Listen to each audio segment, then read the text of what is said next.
Welcome back, everybody. I hope everybody is doing well.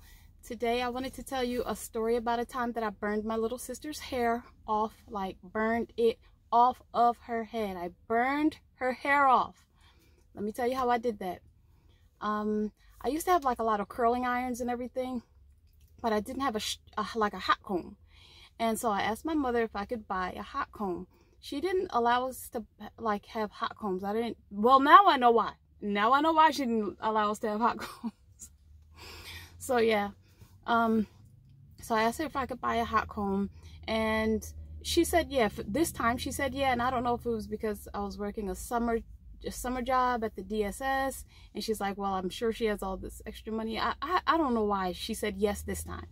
So, but the one stipulation that she had, she said, buy the one that you can plug in. Don't get the one that you put on the fire because you can't regulate that. It's going to get too hot. So I went to the store and I see the price difference between the one you could put on the fire and the one that you could regulate the heat. You could plug it in. The one that goes on the fire, it costs less. So I ignored that she said, don't get that one. I bought that one. I bought that one. So I get the comb home, and I didn't even try it out on myself. Like, I didn't even try it out on myself. I know that my little sister's hair, like, I could tell, like, it was like increasingly long because I did her hair like most of the time.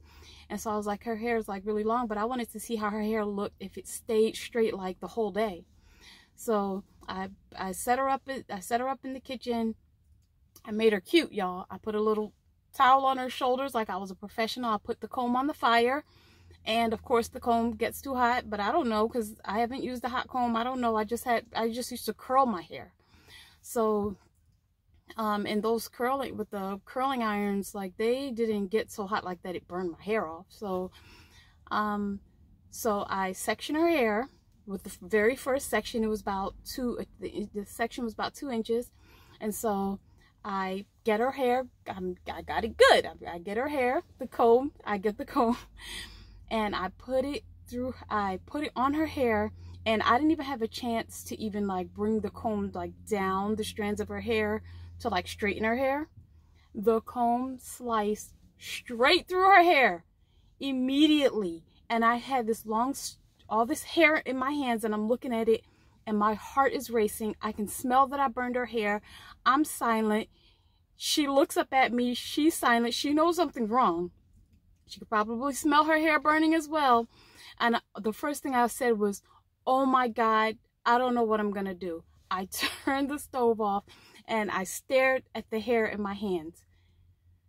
I was like, I don't know. I can't glue this back on your head. Like, I cannot, like, I don't know what I'm going to do. So I put the hair down on the counter, and my mind is racing. My heart's racing. I'm like, I need to think of a hairstyle that can cover this place. It wasn't like, her hair wasn't, it wasn't a bald spot. It was maybe an inch. Her hair from her head was maybe like an inch off of her head.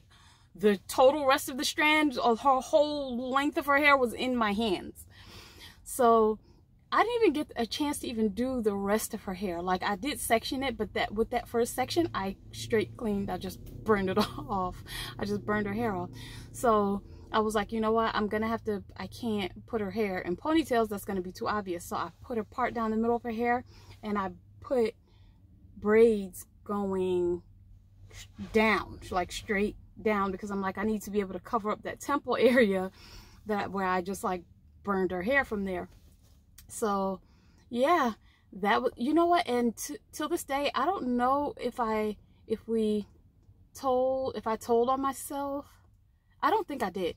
If my mother knows about the story now, it's because I told her years later. Maybe we told her like years later. So I waited until the comb cooled. I remember pacing back and forth.